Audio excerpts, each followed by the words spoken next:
Hello, this is Arturelia, Anime Room Reviews. I'm Arturo, and today I'll be reviewing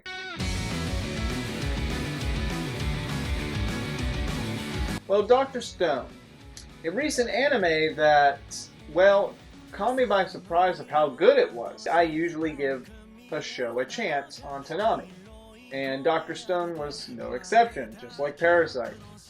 And while I wasn't sure about it, I was still going to watch it and see what I thought about it. Well, after its conclusion on Toonami, what do I think about Dr. Stone now?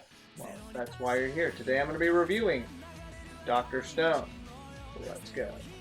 Oh man, what the heck did you season this with? Just some salt that I pulled out of the seawater. A little pinch of it will make almost anything palatable. We can utilize it for pickling food. On one fateful day, the world turned to stone from a green light. And during that time, a boy by the name of Taiju and his friend Senku are at school when this occurs. Nearly 3,700 years later, Taiju breaks out of his stone and finds out that his girlfriend he had a crush on is also in stone. But later he will come face to face with Senku, who has been working while Taiju was in stone, building a house alongside his smart mind, figuring out what has happened to the world for nearly 3,700 years, and adapting almost like the cave days, except advancing at a faster pace. Soon they will try to purify Taiju's girlfriend, but they run into danger from a wild lion. They petrify a man by the name of Tsukasa, who would soon become an enemy towards Senku and Taiju. This would soon lead to a conflict between Tsukasa and Senku. Thus, the story for science and restoring the world how it once was, or changing it to a new world without greed and the rich, begins. The soundtrack in Dr. Stone is actually really good, and there's even a few songs, or at least some lyric songs, that are pretty impactful and touching. The first opening was okay, the second opening I liked. First ending I liked, second ending was okay. And some soundtracks in this show kind of, for some reason, I don't know, gave me nostalgia. I guess maybe because it reminded me of some video games or something. It had some good music, I can say that. Action scenes are great. Art style is good. Now as for the characters of this show, very interesting.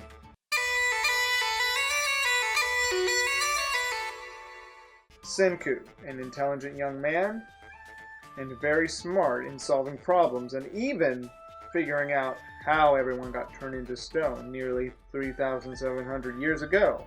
Also, he's cool.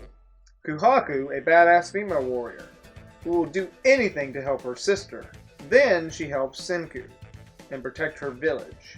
Gen, he is as sinister and mysterious, yet you don't know whether he's on one side or the other.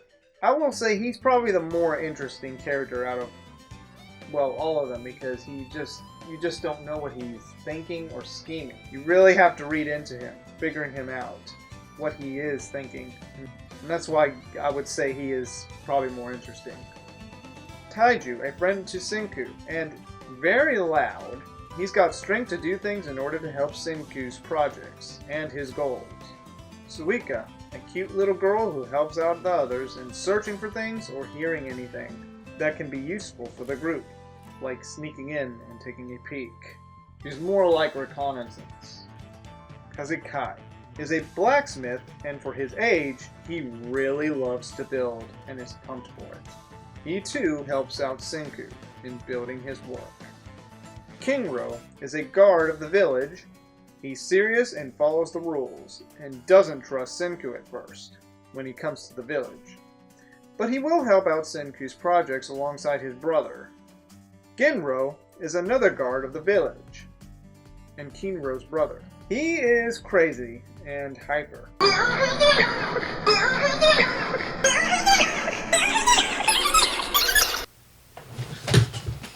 He helps out the others like Senku's projects with Kinro. But man, I gotta say, he was hilarious.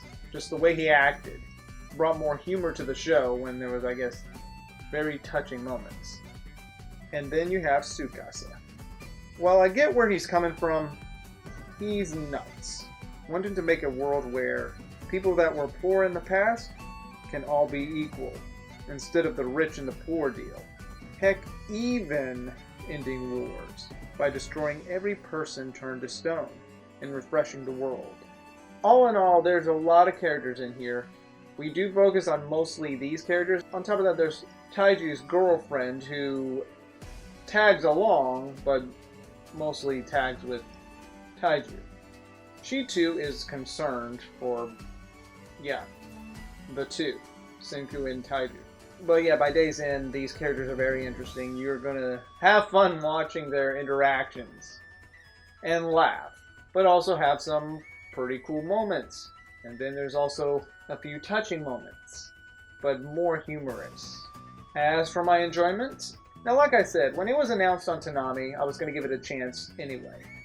And man, did I enjoy it. This is one of my favorite shows of 2019, alongside The Promised Neverland, and a favorite that was on Toonami.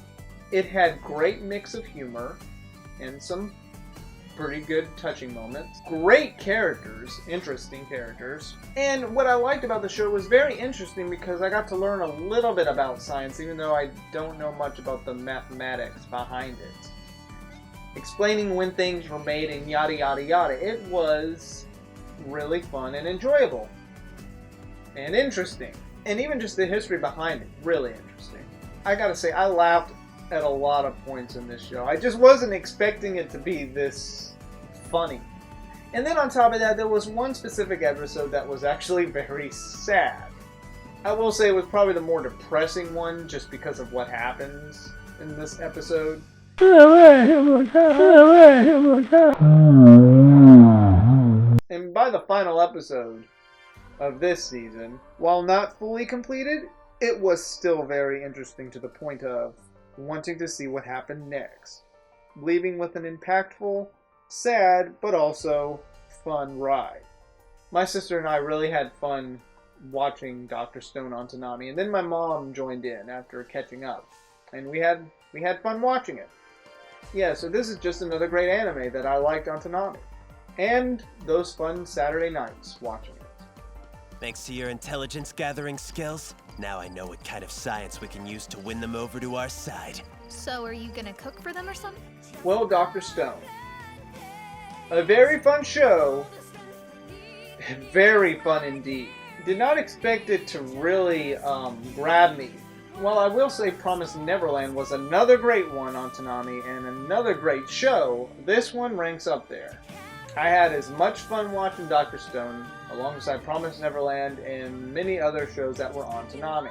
And just another great anime of 2019 alongside Promised Neverland.